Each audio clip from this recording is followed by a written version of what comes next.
Welcome to Disruptor Confessions, where bold ideas, insights, and raw conversations from industry leaders take center stage. Today's guest is Marty Kihn.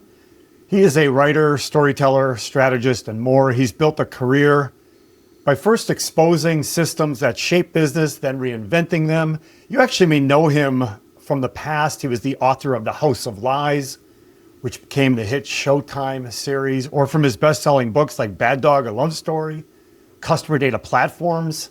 Most recently, he wrote the book on Agentforce. He is a writer, storyteller, strategist, and more. I'm sure we'll talk about AI. Marty's now Senior VP of Strategy at Salesforce, where he's helping to shape the future of AdTech, MarTech, data, AI. So Marty Kihn, thank you for joining and welcome to the show. Yeah, it's great to be considered a disruptor. Thank you, John. I love it. I love it. Yeah. In fact, when we were building out the podcast, you were one of the first ones I was like, I got to get Marty in the first series of guests. I just think you've got such a great perspective. And as I just described, you've got this incredible zigzagging through your career. I mean, Marty, That's what my mother kept telling me. Like, this doesn't make any sense at all. And I'm like, you know what? Like, I saw Wayne Dyer, Dr. Wayne Dyer, he died recently. He was an inspiring speaker. And I saw him speak once and he said, you don't really understand the path of your life until near the end of it and you look back. And he said, trust me, when you look back, it will all make sense. So I'm like, all right, good to know. There's some Mark Twain quote, I think, I'll probably get it wrong, but about two most important days of your life is the day you were born and the day you figure out why, or something to that effect. He's a genius. Yeah. So, I mean, just on that path, Marty, people change jobs 3 or 4 times in their life. You've changed careers 3 or 4 times in your life. What's a theme? What's the common thread that runs through kind of your chapters of your career path? What do you think ties that together? Well, I think I was talking about this last week. I think the job I do now is very similar to the job I did in the beginning. And even when I was at MTV, it's basically like I started as a magazine writer, a journalist, as you said, a fact checker. So fact checking is where you start in publishing at that time. And then you would move up, kind of like Bright Lights Big City. He started as a fact checker, then he got a job as a writer. And so that's what I did. That was my path. And then I went to MTV and I worked at Pop-Up Video, which was a show that was very popular in the late 90s for a couple of years. Very popular. But I was flamed high. I knew it. I knew it well. It had bubbles, bloop, bloop. So I wrote the bubbles. And then I went to business school and became a consultant. But even when I was a consultant, it struck me that, I made these slides and the slides had information in them and they had graphics. And I'm like, this is very much like pop-up video. I have like an image and I have a piece of information. And so essentially the theme is that I do a lot of research. I organize the research and then I present it somehow. And it might be in a video program, or it might be as a consultant in a much more serious, or even today I do this all the time, presentations with information and images. So it feels very similar. The jobs that I've done well at, there have been other jobs in there that were not as good a fit. You want to share? They were a bit different. I had one job, not in sales. I'm actually in the strategy. I am part of the sales cycle. I'm kind of like early on. I open up the conversation, thinking about ideas and so on. And I have been in roles that are slightly more salesy, and that doesn't suit me so well. I think I might be too much of an introvert, but at any rate, I do like to go behind the scenes and do research. Well, it's interesting you think the pop-up video, and then I think about economy of words and synthesizing a lot of information, presenting it back in a digestible manner. Yeah. That's interesting. I mean, candidly, Marty and I have known each other. For those of you who watch and listen to the show, we've known each other, 5-10 years, Marty, but we don't know each other well. We know each other professionally and we presented together, worked together, have been collaborated and over the years as a colleague. However, I don't think I would have described you that way, but I think it's spot on. I think that is interesting how you describe kind of from pop-up videos to synthesizing information now and presenting it back in a very synthesized, digestible manner. Yeah, and it's, I think that what GPT does and the large language models overlaps a lot with what I do, but I think my perspective, we'll probably get to this later, no, there's no AI model that could be me, like me and my point of view and my skills and so on. So not yet, I don't feel threatened. Yeah. I saw Alien Earth. Once my consciousness gets downloaded into mesh, and all bets are off. Yeah. But one thing that I think is running through all of this is data, the word data. And what bothers me about data, there's just a misunderstanding of what it is, why it is, how important it is. I was just looking up some statistics on that point around data, and I was stunned because I did this a few years ago, but in prep for this call, Marty, believe this, in 2024, there were over 400 million terabytes of data created, captured, copied, or consumed every day globally. 400 million terabytes. Now, I don't even know what that means. Like, so I was like, give me some context. How do I get some context around 400 million terabytes of data created daily? It's like everyone on Earth, that's 8 billion people, everyone on Earth filming 2.5 hours of 4K video and uploading it all at once. So it's just the volume of data is hard to wrap your head around. Where does this take us, Marty? Like what I've seen, data is like electricity. It's everywhere. It has to fuel a company. It fuels everything we do in business. My question to you is, because you've come from a creative space, is data killing creativity, or is it just making it harder, more complicated to be creative? No, I mean, I think, we work in digital marketing, and data is essential. It should actually inform creativity. There's always been a perceived tension, but I think ad agencies did it well. I worked for ad agencies for a bit, and they have a function called account planning, which is hard to figure out just from the name, but that is essentially a person who sits in between the research and the creative.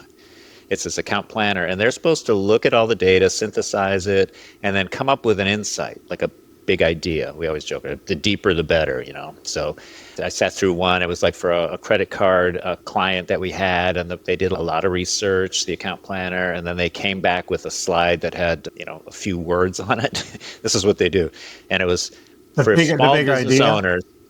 Yeah, the big idea. The small business owners, to do is to be. To be is to do. That was it. And he's like, all right, $200,000, I'm done. And the creatives loved it. They looked at that, and it was based on the data. I guess he figured that small business owners are so enmeshed in their business that there's no real difference between them and their startup or whatever. And I think he's probably right. So anyway, the creatives take that. So that is based on data. But even more, in the digital realm, every single interaction with a customer should reflect what you know about them at that time. And the creative could be adapted to it. And I think AI will allow that more and more. We've always been trying to do personalization, and we do it today to a certain extent, but it'll become even more adapted, and it's based on information. Well, so we're going to talk about personalization now, because you just kind of opened that up. I mean, I joke that we've been telling everybody that we're going to deliver real-time, omni-channel personalization at scale, and it's not easy. And I think what's happening now is we have to go beyond, like, back in the day, Marty, linear TV, you're buying a TV ad, you're buying a billboard on Main Street, you're trying to target a male demographic, you buy ESPN, you're trying to target a female demographic, you target Lifetime, younger generation, older generation. So we kind of were living in broad demographics of age or maybe gender or income. Now we're going to hyper-personal. We're going super deep and granular because of data. And I think my question to you is around, we have to go beyond audience segmentations being broad. I know that. But why is it so disruptive, and why is it so important that agencies, companies, business owners, CMOs, CXOs, chief experience officers, start to think about more personal, even psychological traits that they're targeting their product or service to and their brand? I mean, the reason is because that's what works. It's these broad demographic categories. I started to think about them a few years ago because they're routine. It's data that's easily available. You can find out someone's age, their gender, and their rough income level without too much work, or even by zip code, actually, and life. You can figure out their life stage by how old they are. So I think that it was easily available, so it was used for targeting. It was used for TV targeting to this day. I think the issue is that it doesn't help that much, and it's actually helping less over time. There's less commonality between people in the same. I'll take an example. In the US, if someone's like a Gen Z or a millennial, and they're in a red state, and they're a Gen Z and a millennial living in a blue state, what do you think is more important, that they're in the red state or that they're a Gen Z or millennial? I would argue that it's probably the state they're living in. I think these broad categories don't, where I've seen there was a study about reactions to privacy, like do people feel that the data collection is an invasion of privacy? And the difference in reaction was not based on how old. I thought it would be, younger people were maybe more free with data, older people were more conservative, or the other way around. But it wasn't that way at all.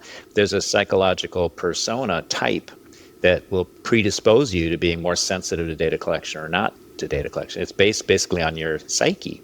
And the psyche is different in everybody. And you mentioned psychological thing. I have this theory that if you could figure out if someone was an introvert or an extrovert and target your marketing appropriately, you could really have, and I've seen this done, you could really have very good response. And then the question becomes, how can you tell? And I think there are signals given off by how people interact with websites and so on that a good data scientist can tease out to say, well, this person's 80% likely to be introverted. And you could show them different imagery. Burberry did this. They did an experiment with different imagery for introvert, extrovert, and they did get a different response. So I think there's a lot to that, the psychological dimension. But the age thing is, and even Pew Research, they do big stuff, massive surveys of the American population, and they issued a paper, I think it was last year, saying they're not going to rely so much on demographic cohorts because they don't seem to work. You're touching on, you said at the top, like they're doing it because it works. Yeah. I've got a couple questions, but the one thing is just a comment. You're kind of touching on what I often refer to as a value exchange or consent relationship. Do I trust the brand? And if I do, to what degree? I'll give them my email, but will I give them my credit card number, my physical home address? And I think that relationship, that value exchange, what does the company or product or service have of value to me that I'm going to offer up my data? Do you see it like that? Oh, definitely, yeah. Because when you ask people, and we've done this, where I work now at Salesforce. Every job I've had, we've done surveys on behalf of customers or clients, and people will say pretty routinely that they don't want their data to be collected. They don't feel comfortable having information collected from them, no matter what. That's kind of like a blanket statement. That's just a human reaction. But if you look at people's behavior, it's very different. We share a lot of information with brands we trust without even really realizing it. Think about Stitch Fix. I always think of it's kind of funny, but they do like custom clothing. We're sharing like our exact measurements with them, and that's pretty sensitive. Right. But I don't even think twice because I want the shirt to fit. Right. So I think there's a big difference between what we say and what we do. It's called the paradox of privacy. There's a lot of studies around it. Paradox of privacy. Yeah. Yeah, I think it's between behavior and attitude. Yeah, and I guess it depends on the brand and the demographic you're trying to go after and the product or service you're sharing. Certainly, that right time, right channel certainly plays a role. But to me, think about this. Sorry to interrupt. There's just if you can look at your search history in Google, and I've done this. Like, just look at what you searched the last week. It's remarkably reflective of your inner psyche. And at a deep level, and it's very personal. People are looking up medical conditions. They're looking up problems that they're having with relatives. It's extraordinary, and we're giving that to Google, and they're keeping it. They're not using it usually, but I've seen studies from Google Gemini, from Anthropic, and from ChatGPT, OpenAI, and others. That's happening at the AI space as well. That's also disrupting that landscape. Not just in the traditional search, but in the AI tools. The last 20 plus years, we've shared a lot of data out in the market. And I think that's why the volume of data that's being captured exponentially is quite remarkable just to see and to think about it. I want to kind of pivot over to AI real quick. Because we're talking about personalization and leveraging data, what made me think about wanting to go to AI is maybe first about what we were just talking about, because it'll go into AI next. But let me ask you about CMOs. So we talked about CMOs of the past being the Don Drapers, if you will, the ad agency guy who's lighting up a cigarette and drinking bourbon in the middle of the day and throwing out great ad concepts. And now it's more of a technician. Now it's more of a data scientist merging with a marketer. So on that topic of like hyper-personalization, even kind of psychological traits that you mentioned, my first question is, how many companies or CMOs are doing that now? Do you have a sense of that? Well, I think the CMO of today is different. They're definitely more digitally literate. I think they're all in on AI. They're self-educating, because I do talk to CMOs who are customers of ours and prospects frequently, and every one of them is very curious person. You've got to be a curious person. You got to be interested in human behavior, or else you wouldn't even be in marketing. Right. I think that they are limited. CMO has a lot of ambition. I think they do want to do personalization. They do want to talk to people in the right tone, and they would like to have psychological insights. They're limited by the data that is being collected and the data that's available to them. And that's really on the data ops and the data science team, who are arguably the most important part of the marketing organization, to make sure that the essential data is identified and is being collected. Because you could collect more information about customers, or different information than we are today, and also make more of the information that we have about our customers. And that's a lot of the success of the CDP category, near and dear to our heart, John, like Data Cloud, is it wasn't, it was thought of as a database, but basically it's a way to organize data you already have about your customers, just to make it available. And so that's really the struggle right now I'm seeing, is the availability of data. Not the existence of data. It exists. It's just the availability of it. So just kind of on that notion of data, Marty, and CMOs, which ones are getting it right. I actually am curious, and maybe you have anecdotal evidence. Do you think 25, 30, 35-year-old CMOs, creative directors, are smarter on this kind of mindset of data as your engine versus like an older CMO? Well, I don't, as I get old, I used to think young people were better at everything when I was young. And as I've gotten older, I'm much more sympathetic to older executives. I think it differs a lot by the person, because I've met young executives who are very narrow in their outlook. And they're all in on mobile, but they're just not aware of linear television, which still works. And they don't Right. think about print ever, which could work, or out of home, or whatever. Just as an example, they're focused on a single channel, and they're like, that's where kids are. And there's older marketers who are stuck in the past, but there's some others who are extremely adept and very up on, you don't stop being intelligent just because one ages, one would hope, Well, and stop learning. So, I think that you could be absolutely, you've lived it, you could be. So ideally, I think an older seasoned exec with a lot of curiosity and a kind of progressive point of view would be the most successful.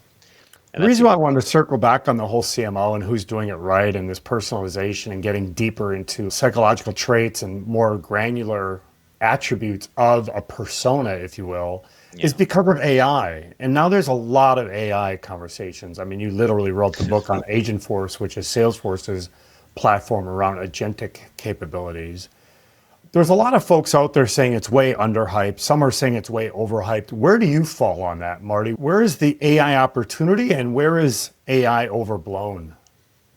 There's the hype cycle, because I worked at Gartner for a while. There's the hype cycle, which is technologies appear, and then they're always overhyped in the beginning, and then people turn against them, and then they go into the trough of disillusionment, they called it, which is they become underhyped essentially, and then over time it kind of it evens out. I think I agree with, there's something called Amaro's law. Roy Amaro was a futurist, and he said that for most technologies, we expect too much in the short run and too little in the long run, which is similar to what Gartner would say. So when something appears, we like the internet, the bubble that was created. We're like, oh, the internet's going to change the world, and it did, but not in 1998. There was pets.com came out, and that flamed out. The infrastructure wasn't there. The consumer behavior wasn't there. The comfort with sharing credit card information on the internet wasn't there yet. You can fast forward to today, 2025. There's a company called Chewy.com, very similar. It's very successful. So they were right. They were just too early. So I think that's where it's overhyped now, is anybody who has grandiose expectations for the performance of AI now on any problem, really. It's more clunky. It's harder to use. That's why we have Agentforce, kind of to try to make it easier to do. But to succeed with AI in any workflow now is not as easy as people think. And we've got to protect ourselves against then expecting too little, turning against it, going into this trough of disillusionment and missing some of the power of these models. So I think in the long run, it'll be embedded everywhere. There's an actress now, a virtual actress I was just hearing about earlier today, Tilly Norwood. She's an AI-generated actress who has a talent agent. And real life actresses like Emily Blunt are saying they don't like her very much. And if you look at what Google does with VO, the video generation, extraordinary. Now they're short videos now, but that will change advertising marketing quite dramatically. Do you sense that this is different? And let me explain why I say that. I look at the trajectory of humanity from agricultural revolution and industrial revolution being two big, massive disruptions in humankind. I think in our lifetimes, being the ages we are, we've seen change. I mean, we've seen personal computer, we've seen mobile, we've seen social media. Things have changed and they've been disruptive. However, this feels different, Marty. AI in this landscape feels more like agricultural revolution, industrial revolution. Do you agree this is different than just the web or smartphone? Do you think AI is broader and bigger? Yeah, I think it is transformative. I think it's becoming clear that it is, and it is on the scale of something. Yeah, because I'm glad you mentioned the agricultural industrial revolution. People who don't know anything about history might think this is unprecedented. There have been major disruptions. It was a primarily agricultural world for a long time. Then cities appeared, and then we had suburbs, and so there's the whole way we live today is defined by changes in technology. I think this is major. The internet was big, but as I said, it was a slow burn. And in fact, these large language models rely on the internet. A lot of the training is done scraping the internet. So it's part of, I would say, the same movement, which is cloud computing, data Well, and I think extensibility you and just so on. touched on something else, Marty. So I think I'm of the camp it's different than mobile or social or personal Yeah, computing or those the are web. minor I think it's right. They're minor. They're minor. comparatively. I think this is like agricultural revolution where people changed the way they live, how Yeah. they live. I mean, it changed lifespan itself. Industrial revolution, and it changed how we live, what we do, the lifespan, and everything about it. AI feels like at that scale. The thing that I feel is different is those revolutions, if you will, it gave mankind time to adapt and adopt. And the pace of the AI that we're living through does not feel like that. What are your thoughts on the pace of change? Well, I think we have longer than we think, and it's related to the fact that we expect too much now and too little later. And we have this AI-generated actress, so actresses might start panicking and say, "I can't deal with this. I can't compete with an AI perfect person." But this actress isn't ready to be cast in a movie today. The whole industry has to change. You were in the movie business, and the industry will have to change and adapt, and it'll look different. It'll maybe look more like video game studios or something. But we don't know. These models have to be created, and it takes time. So I do think we have more time to adapt than we think. Panicking is not the answer. I think just a slow, methodical, sort of trying to educate ourselves, learn what's going on. That's the way to do it. I do sense it needs to be grounded in real world life examples, meaning Yeah. customer service rep is doing a job now. This agent might work alongside them. A marketer might be doing a certain kind of work within their role. An agent might work alongside them. That's how I'm viewing it. I see that. Yeah. I think the agent to agent conversation could take us down a whole nother path. I do think you're right. It is going to be a slower burn than some think. I think there's massive disruption happening already. I want to pivot back to you and get a little bit out of the AI space. So this term strategy, I want to ask your opinion as a strategist. How do you define strategy, and what are the big mistakes that leaders make when they think they're building out a big strategic plan? Well, I think for me, strategy it's just putting your business, whatever you're trying to strategize about, in a bigger context. It's considering all the forces around it. In business school, we studied the five forces, Michael Porter's five forces, and he was saying, well, the important things are the inputs to your business, your raw materials, the outputs, barriers to entry, how high are they? Like in the airplane business, they're really high, but in retail, they're low. Substitutes, so they're like easy substitutes, and then rationality, which is like how sane are the actors in this business? Is it a Right. cartel or so on? So, and that's what he did there was he allowed business, CEOs to step back, boards to step back and look at their business and then consider methodically all these things that maybe they weren't thinking about before. What are Sure. our barriers to entry? What are the substitutes? The mistakes happen when people don't consider all the factors that are relevant. And the classic example would be, I don't want to pick on anybody, but say you're like an incumbent chip manufacturer and you don't take video processing, parallel processing chips seriously because it's just for gaming. And then eventually a company appears that actually has ideally suited to AI. And so it's kind of like people don't want to look at the bigger picture, which is, well, these gaming chips are interesting. The car manufacturers missed the electric car market. They didn't think it was big enough or see it because they didn't want to cannibalize, but they weren't considering all the factors that might drive a consumer to want, impel a consumer to want an electric car. So strategy, thinking bigger, considering all aspects, looking at things from different angles. Thinking of everything that's relevant too, that really matters to the business. Yeah. Yeah, you talk about missed opportunities around the chip manufacturers. It just reminded me, I happen to live in Los Angeles, Marty, and we were very early in the Waymo days. And Waymo came to my neighborhood right before Dreamforce, Salesforce's big flagship event last year. And I posted about it. I shared my experience for my first ride in Waymo. And then, of course, in San Francisco, Waymo was everywhere. And now, 1 year later, Waymo is everywhere in my neighborhood. Literally 3 to 5 Waymos go by my house in a small little neighborhood, little community every day. Why do I bring it up? I think this notion of just accepting AI and those things are disruptive, and that strategic lens on that you just talked about is really part of that. So Google owns Waymo. There's going to be other autonomous vehicles coming out, but the adoption of these are a slow burn. I think Waymo's only in a handful of cities right now. It's going to take time, but it is quite impressive, the strategy behind Waymo and the data and AI driving the Waymo experience. Yeah, and as marketers, we have to deal with something that's very difficult to predict, which is human behavior. It's hard to tell how human will react and behave, and they change. Consumers change, their attitudes change. We mentioned credit cards. Nobody remembers this, but in the beginning of the internet, nobody wanted to put their credit card on the internet. They didn't trust it. Today, we would just laugh at that. We're like, well, how would you do any business? So attitudes can change dramatically, and I think they will toward. I rode a Waymo. It was a good experience. Well, and I think we just hit. I was a little nervous, but it went well. Well, my first experience, it was quite jarring. I mean, it's funny raining? It all worked. It was quite an interesting experience. It had to navigate a siren of an ambulance coming across an intersection that we were at a stoplight, and it didn't know if it should pull over. And then it was just a fascinating experience just to watch. It got confused. Kind of a nerd. I was videotaping and taking pictures and recording it, but it was fascinating to see the decisioning kind of in real time about 4 lanes. I wanted to turn left. It was in the far right lane. So it started to move to the left lane, to the farther left lane, to the turn lane. Sirens started coming at the intersection coming across us.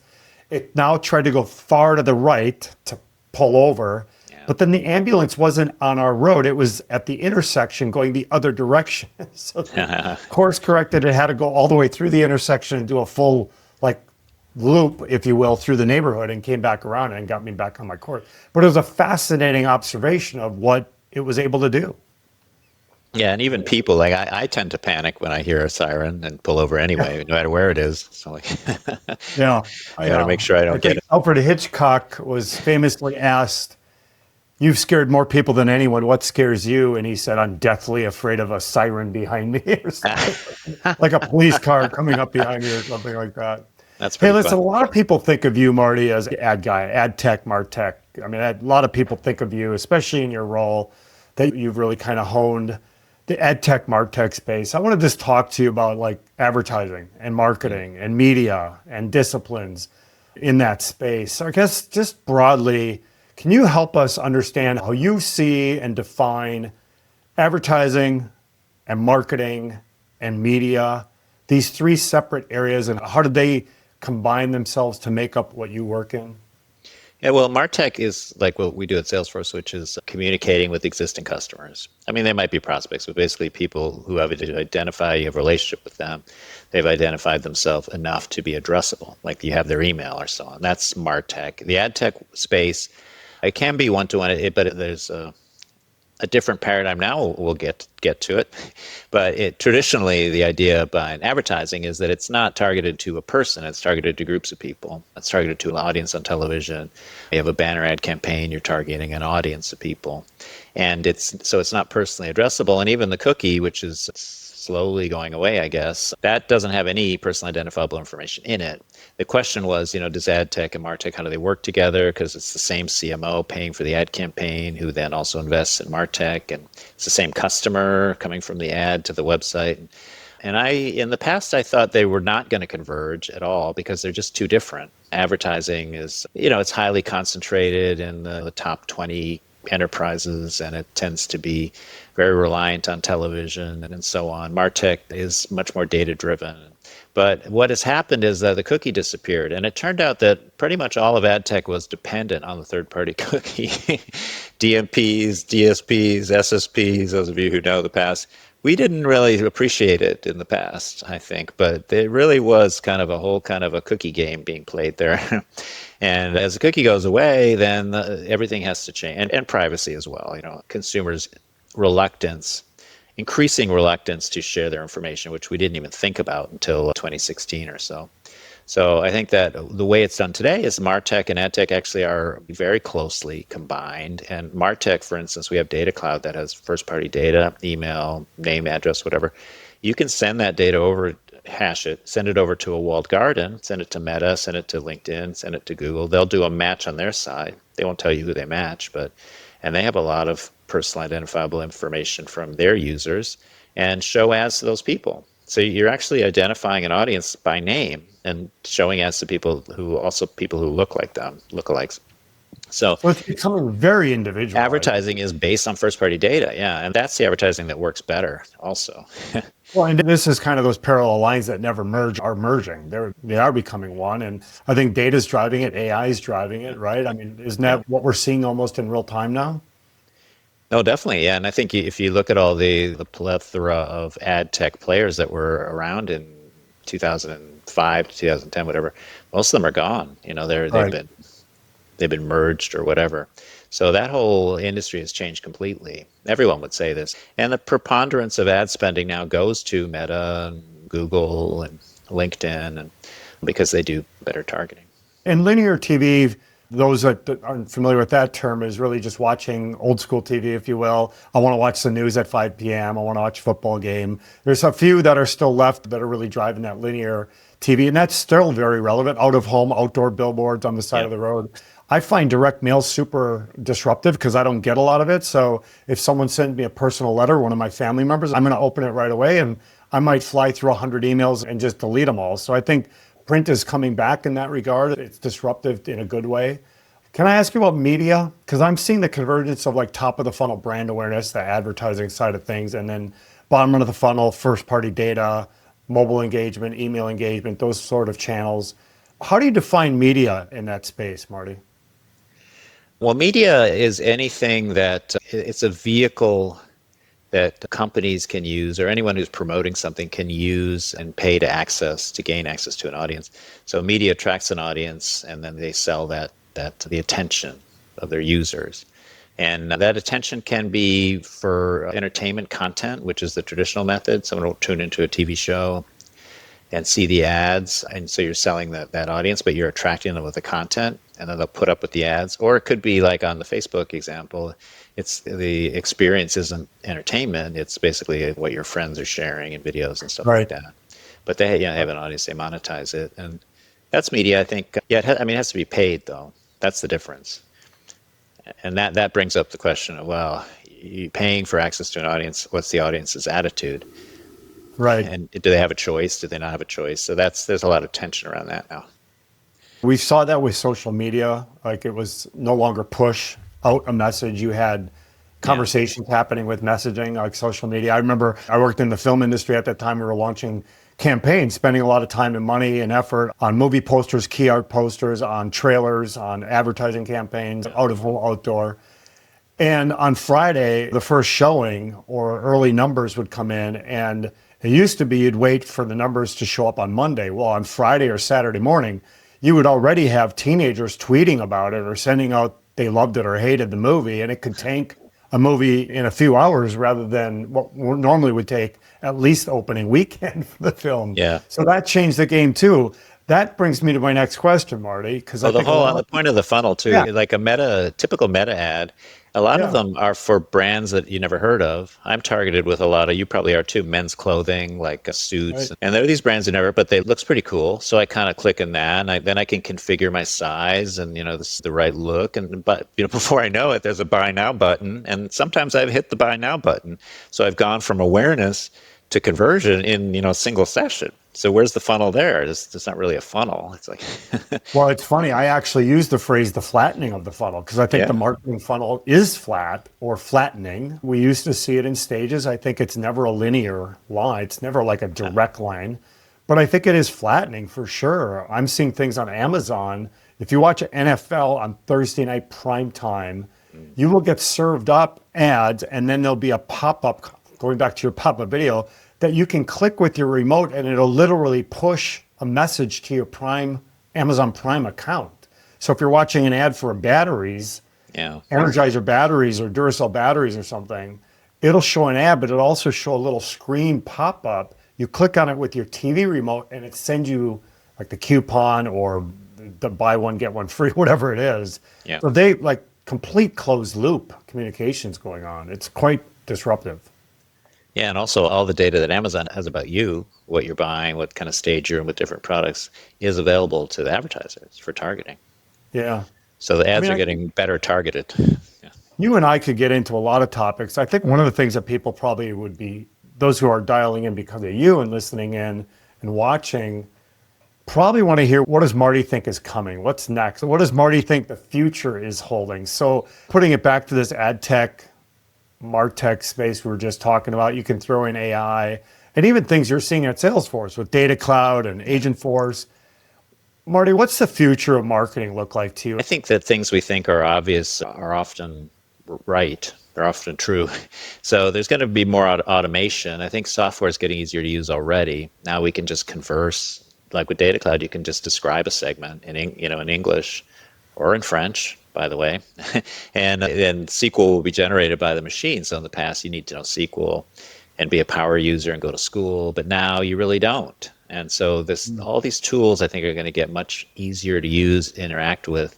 It'll be more of a conversational interface behind the scenes in marketing. And marketing is there's a lot of manual processes today. There's a lot that needs automation, putting together media plans, optimizing campaigns. And then the other thing around the point of optimization is I think there'll be more of a closed loop campaign where it goes from generation to media planning to execution to media buying and budgeting to measurement, and then from the measurement optimization again and changing the plan. And this kind of thing a lot of that can be automated. And I think there'll be different agents at different stage, AI agents. So there'll be the media planning agent, there'll be the media optimization agent, and we're getting closer to, and we will get to the point where we can have a self-driving campaign, essentially. So the humans will come up with what's the product, what's the feel, what's the vibe, whatever, that kind of thing. What's the message we're trying to get across? How are we connecting with people, which is what we do, common sense. And then the machines can do a lot of the other stuff. So I do think more automation, more conversational interface, that's pretty obvious. That would be like the 2 to 3 year, you think, and 5 to 10 Yeah. maybe? Where do we see that push? Well, I that do think, forward? there was a movie called Minority Report, Tom Cruise. Yeah. And it was really actually pretty funny, but it had he was just walking through the mall and the ads were Yep. speaking to him. And basically ads were everywhere. There are ads on people. It's just enmeshed in life. And I think that's where we're going to go, whether we want it or not. It won't be interruptive advertising the way it is today, which people hate and they'll opt out of. It'll be like just ads kind of inserted in different places. And I'll give you an example. There's a startup that I know, the guy who started Blue Kai started this company called Rembrandt, and they do virtual product placement. And they're working with influencers, and basically you can buy a placement. And the influencer like make a video, you have a podcast, and you have an advertising deal, and the product will appear. It wasn't there originally, and you can target it. So it's just virtual product play, and that will get very sophisticated, and it might even be able to change what people say and so on. Should people in the MarTech space be worried about some of these AI capabilities, or do you think it's years from now No, for that? No, I mean, I don't know. Maybe I'm naive. I'm not really worried about AI much at all, except, misuse, because criminals can get AI just the same way Yeah, good yeah, people can as well. So it's going to yeah, make them smarter. Already, those scams, they used to send you these fake emails saying, it was just do this or that. And it was so badly written. You're like, oh, this is obviously not real. But now the AI writes it and actually pretty well written. So you're like, so they're getting better. yeah, yeah. Yeah. Marty, you've had a lot of experience. Is there a failure or a career you were talking earlier about what you're good at, what you're not, what Oh, didn't work yeah. out? I think you sat in a lot of rooms probably where big conversations are happening about strategic direction, strategic roadmap planning. Is there a moment where you saw some failure either by yourself or within a team or friction that changed how you think about business? Well, I think because I was always very kind of analytical and data driven, and we had a client when I was in the ad agency, a car company, luxury car company, and I realized it's possible to be too smart to succeed. It's possible to overthink a new product, a new market, to come up with all the right numbers that support some thesis. Because you can support almost anything if you look at the right information. Yeah. So they came up with an idea for a new luxury vehicle that was slightly smaller, and they talked themselves into thinking it could compete in this kind of other category, and it did not succeed. That car flamed out. At the same time, they were considering electric vehicles, and they thought, well, no, this market's too small. There's nothing there. So they basically, they were very smart, and they did all the right number crunching, but they were focused on the wrong thing. It gets back to strategy. If they just stepped back and said, let's look at Yeah. everything here, what's happening, it would have been better. Yeah, no, for sure. Yeah. Hey, I want to do a couple quick rounds. A lot of times people listen and they want to watch, see what the key takeaways are, and what kind of insights you might be bringing. We're talking about CMOs. I often think about the chief digital officer, chief experience officer. I think these C-suites are starting to blur lines of who's responsible for what aspect of their business. Yeah. From your perspective, Marty, I mean, you and I were just talking before the show about your travels. You've been visiting companies in other parts of the world. Yeah. What are 3 or 4 things CMOs should be doing right now to better use data without drowning in it, to manage their business? What kind of things should CMOs be doing? Well, I think most of them know this, but they should look at CDP. They should look at the CDP category in general and data management, because CDP is broader now. Data Cloud is our CDP, and we have a lot of customers using us in Snowflake and Databricks. So it's part of the kind of the fabric. And so I think it's a very important technology. That would be one thing. If you don't have one, get one. If you do have one, maybe you can make more use of it. And then assessing data quality. I think there are people in your organization who know the quality of your data sources. They know it. They're data operations people, but usually no one asks them. No one says, how good is this data? That should be done. And you should have a realistic, like, this is 80% accurate, this is 60% accurate. And you can still use data that's not completely accurate for marketing, not for granting credit or diagnosing health problems, but for marketing. Right. But you should know it. And then the final thing is, I always say you can get more out of a single person in data science than you can in a single person in any other part of the company. If you have the right person who can look at problems intelligently, handle data, and analyze it, and so on, but those people can change a business. They can come up with an insight that you hadn't thought of that can change everything. So We invest in talk data about science. silos of data and silos of organization. Is there a right brain, left brain conversation that needs to be had? Meaning Yeah. CMOs and data scientists may live in different sides of their brain. Do you see that? We had Early on, we had a customer, that was like a year ago, who was like, oh, these large language models are good at writing, so we're going to fire the email team, and IT is going to create all the emails now. And it was a disaster. The emails were terrible. Customer didn't like it. So, in that case, the IT had no respect, not enough respect for the creative part of actually coming up with the campaign. I think marketing Right. is very much left brain, right brain, because it's ultimately about people connecting with people. Right. It's not an analytical exercise, although in between that connection, there's a lot of analytics. Can I ask you about AI responsibility, AI Yeah. ethics, that sort of thing? I think a lot of the caution that I'm seeing in the market, those that are trying to do pilots and test it out are kind of moving forward. Some are super bullish, but there's a lot of folks that at the executive level, especially, who are just cautious. And I think they want to use AI responsibly. If a company wants to use AI and they want to do it responsibly, where should they start? I would start with There's different kinds of AI agents. There's employee-facing agents, and there's customer-facing agents, and then there's agents. That's more in the future, I would say. But employee-facing agents is a place to start because the risks are lower. Presumably, your employees will be less offended by something that isn't exactly perfect. But employee-facing agents can be very powerful because wealth advisors, for instance, a lot of them now they have a screen next to them that are listening in on the conversation and providing suggestions on what to say next and information about the customer and just whatever it thinks are important takeaways.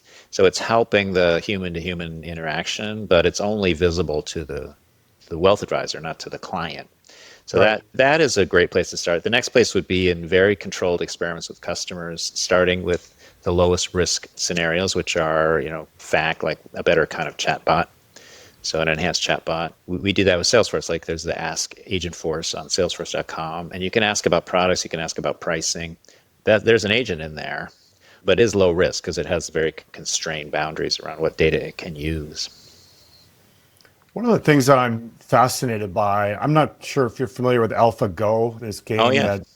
and the Move 37 that was made, and it kind of changed the trajectory of thinking about machines. And so in that context of not knowing what AI may bring, can you go out on a limb, Marty? What's a prediction you have about the future of marketing and AI?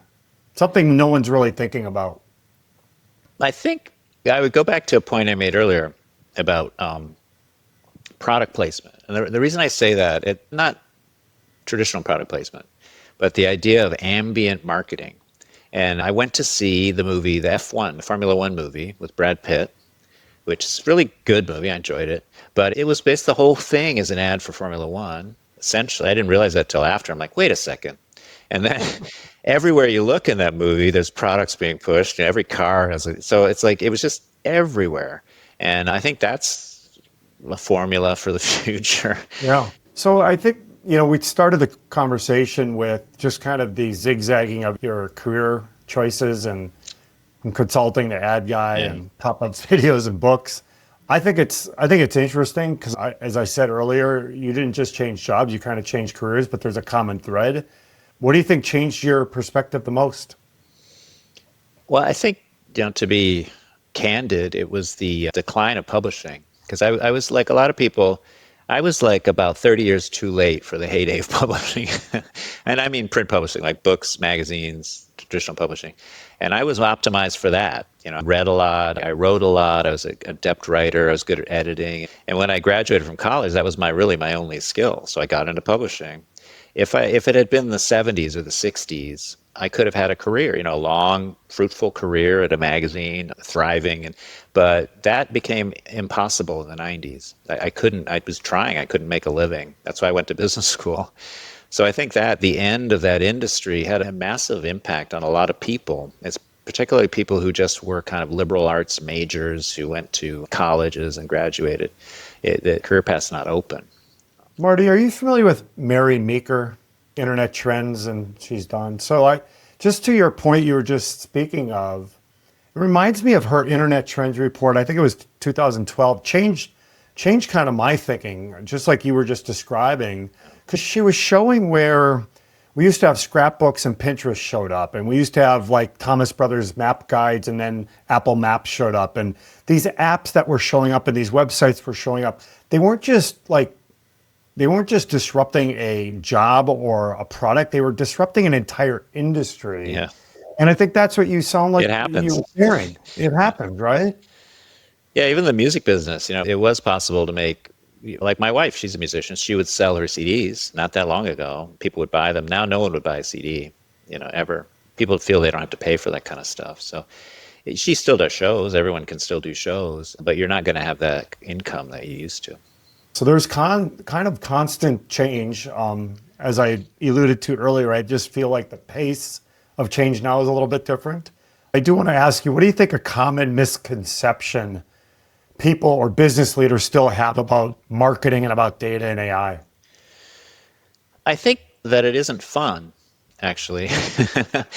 And there's a perception now that marketing is very it's like math. and it's a grind, and there's a lot of complexity. And that's all true, but it's still a very fun career. It's because it's about connecting. It's kind of like show business. I say, every business is in show business now. All right. You are creating creative assets and you're connecting with people and telling stories. And so it's a lot more fun, in my opinion, than other areas that, data scientists could get into, like pharmaceutical research or something. So Right.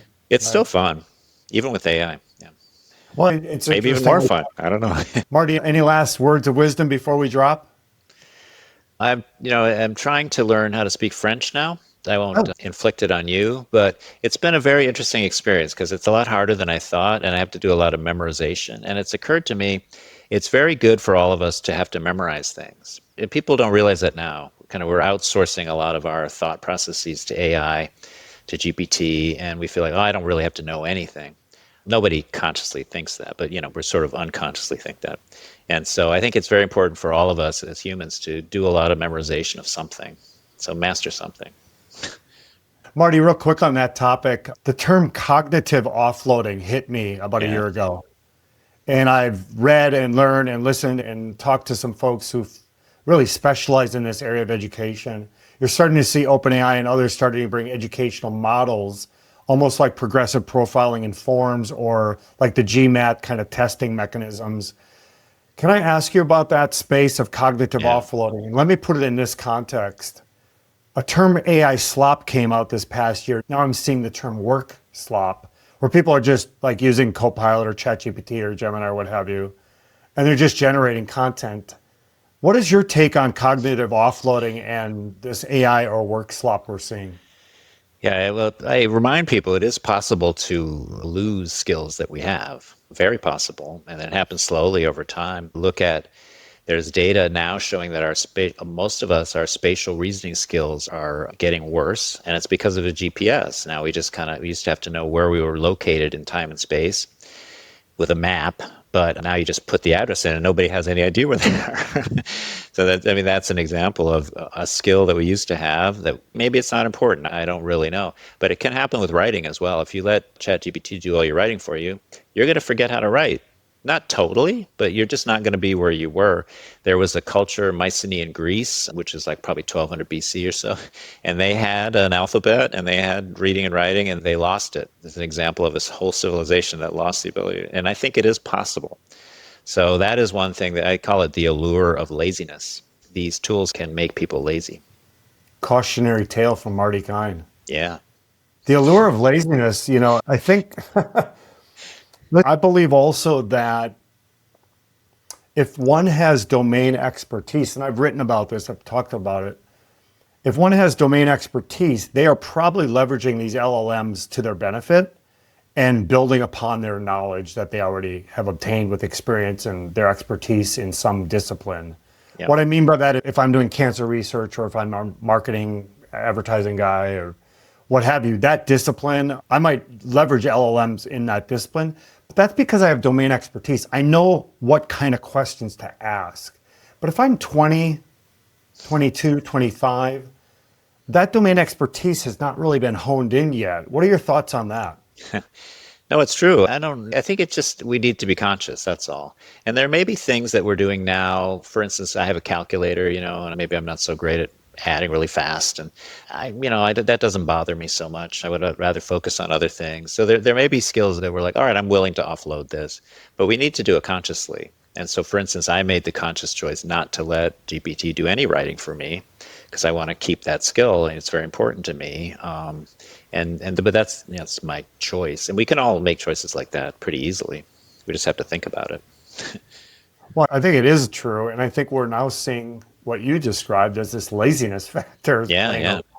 It's playing a role. Well, it's human nature, We started with is data trying to change the way people are creative, and you kind of leaned into that, and we're kind of coming full circle here at the end of the show. But Marty, thank you so much. I do want to call attention to, again, your books, Bad Dog, The Love Story, Customer Data Platforms, Agentforce, going back to the House of Lies. You've been doing a lot of work over the years. You worked at Gartner. A lot of information you can bring. Marty Kihn, thank you so much for the conversation.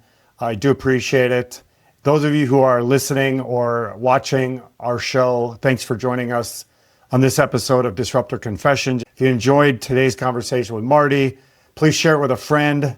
Leave us a review. Don't forget to subscribe so you never miss a dose of bold thinking from the world's leaders and disruptors like Marty. Marty, once again, thank you for the time. Appreciate it. Thanks, John.